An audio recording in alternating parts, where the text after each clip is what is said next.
Just about every way, things are worse today than they were before Trump started his war of choice. Strait of Hormuz, worse. Iranian regime change, worse. Gas prices, worse. Iran's nuclear ambition, worse. American credibility, worse. Everything has been made worse by Donald Trump's war of choice. Donald Trump promised total and complete victory.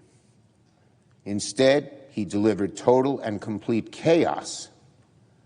That's not victory, that's failure. So let's call Trump's Iran policy for what it is. Not Operation Epic Fury, Operation Epic Failure. Our Republican colleagues refuse to take a strong stand against this war and duck it completely because they're afraid of Trump. Under the War Powers Act, we will bring a resolution to the floor this week, led by Senator Tammy Duckworth, a combat veteran who understands the true cost of war far more than Donald Trump ever has.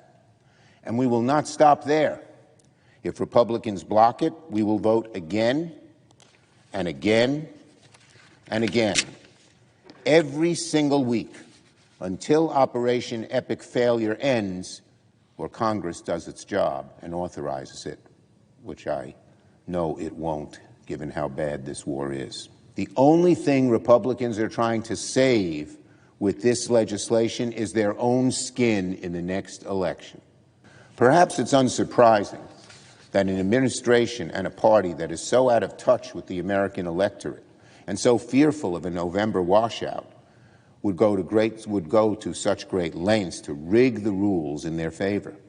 Apparently, the GOP has given up on trying to win over the electorate by delivering results, so they're instead trying to change the electorate with their SAVE Act. It would kill online mail and motor registration, forcing Americans to drive, sometime hours, to register in person. That's hard and costly in the best of times, but especially when gas is $4 a gallon. Democrats put forward common sense, bipartisan reforms to rein in ICE and Border Patrol's lawless activity. Reforms, I might add, that most Americans support and that local police departments across the country practice every single day. House Republicans would rather bog down the Senate in a partisan clown show with their reconciliation proposal. Why? To placate Stephen Miller and an unelected ideologue that has built a career rooted in cruelty. The Republicans here in the Senate and the House have chosen chaos. They're dragging the Senate through a painful, arduous, and partisan reconciliation process, not because it's the best path, but because they cannot and will not rein in ICE and Border Patrol or stop the violence. If the GOP spent the same time and energy trying to deliver for working families as it does trying to rig the rules, maybe Republicans would have a chance.